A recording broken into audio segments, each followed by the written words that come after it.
Reno Omokri, a Nigerian author and political commentator, has been known for his critiques and commentary on Nigerian politics and has once again sung the praises of President Bola Ahmed Tinubu-led administration and its recent reforms. The ex-presidential aide remarked that Mr. Peter Obi has experienced financial boom due to the policies put in place by this present administration. He made this remark during an interview on live TV. Peter Obi is one of the contenders of the 2023 presidential elections under the Labour Party platform and has been a major critic of some of these administration's economic reforms. You read the Fitch report, because a lot of things that, there's one common practice that we have as Nigerians. We just read headlines and then we postulate on the headlines. I read the Fitch report. You understand, Fitch are the #1 ratings agency in the world, followed by Standard & Poor's, followed by KPMG. Now, if you read the Fitch report, they talk about a number of things. One of the things that they talk about foreign inflow into Nigeria. Foreign inflow into Nigeria right now has increased by a factor of 5-fold. So there's more foreign direct investment coming into Nigeria. The inflation has reduced from 34.84% to about 24% in the month of February.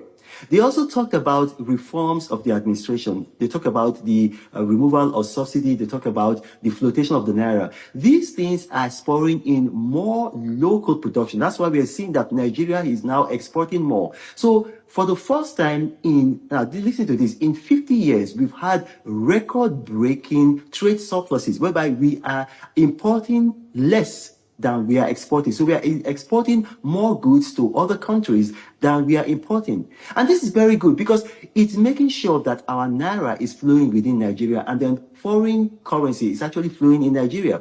Nigeria is moving towards food security. That's what was also included in the Fitch ratings. So the last time Fitch adjusted their ratings for Nigeria was on Friday, November 11, and they downgraded Nigeria. Now they've upgraded Nigeria. So there is progress. The reforms of the Tinubu administration are actually working. And I think it was Peter Obi who was saying that, no, it's making sure that our naira is flowing within Nigeria and then foreign currency is actually flowing in Nigeria. Nigeria is moving towards food security. That's what was also included in the Fitch ratings. So the last time Fitch adjusted their ratings for Nigeria was on Friday, November 11, and they downgraded Nigeria. Now they've upgraded Nigeria. So there is progress. The reforms of the Tinubu administration are actually working.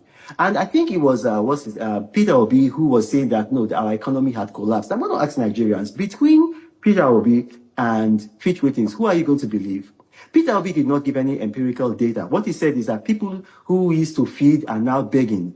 That's emotion. That's populism. That is not data. If you look at the data in Nigeria right now, you're seeing that Nigerians, the purchasing power has increased. And how do we know that? The minimum wage used to be about 30,000 naira. The minimum wage has been increased. It's now more than double. States are now receiving sometimes triple what they used to get from the federal allocation. I'm going to mention a state like Anambra State, where Peter Obi is from. Anambra State is almost receiving triple what they used to receive from the federal allocation. If you look at a state like Lagos State, for instance, now you've seen that local government autonomy is now working in Lagos State. I was talking about it on Twitter. It went viral, and the local government chairman actually came and thanked me. A local government in Lagos is actually building a 300-unit housing estate. Yeah. They built 12 schools.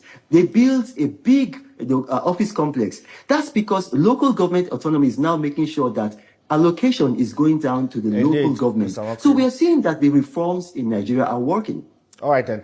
Some people say they agree with you that indeed these reforms are working, but in the face of global challenges, especially the recent trade tariffs imposed by the U.S. President Donald Trump, people are watching to see how this administration will reinvent itself, build resilience of the economy to be able to withstand these trade or tariff shockwaves from the United States, because there are concerns that even the target set in the 2025 budget might not be met. And some people are even saying that the recent Fitch ratings might just be short-lived. Well, that doesn't make sense, because if you look at what happened, immediately President Trump announced a cooling of the tariffs for 90 days. What happened? The price of oil went up. But you got to understand that oil is just 15% of our GDP. So Nigeria is a very unique country in the fact that because of reforms, not just by this administration, beginning from the Babangida administration, about 85% of our GDP is in the hands of the private sector. And when you're looking at that, now if you look at what's happening in a state like Lagos, before the Bola Tinubu administration came in, Lagos had an economy of $100 billion GDP. Right now, Lagos has an economy of $259 billion GDP. So that means that in this period of about 2 years of the Bola Tinubu reform, the GDP of Lagos has expanded by almost 3%, almost 300%. If you look at someone like Aliko Dangote, when Bola Tinubu became president on May 29, 2023, his net worth was about $14 billion. That's an approximate. Right now, his net worth is almost double that because the reforms are working. Because what you have to understand there is this, is that if you have captains of industry, the organized private sector, these are the people that actually employ more people than the federal and the state government. So when these people are actually improving, it means that the economy is improving. They're going to be employing more people. They're going to be paying people better wages. I'll give another example. Peter Obi, who was talking about, the economy has collapsed. He has interest in the bank. Now, because of my relationship with some people in that bank, I'm not going to mention the name of that bank, but that bank has seen their profit before tax increase by about 300%. So even because of Bola Tinubu's reforms, more money is going into Peter Obi's pockets. So we need to look at data. We can't look at emotions. Anybody can just wake up and say, I'm suffering. No. We're not good. Those are emotions. We can only work with data. And the reason why it's important for these governments to rebut some of these things that people like Peter Obi are saying is because if you don't rebut fallacies today, tomorrow they become facts. It's worth noting that the former media aide once described Peter Obi as the only formidable political opposition figure in Nigeria right now, as he has retired others who contested in the 2023 presidential election. Omokri, who is an avid critic of the former Anambra state governor, also said anyone parading themselves and think they are a bigger opposition is suffering delusion. Reno's previous remarks about Obi has left many Nigerians questioning what spurred out his recent comment. What's your opinion regarding this story? Drop your opinion in the comment box section below.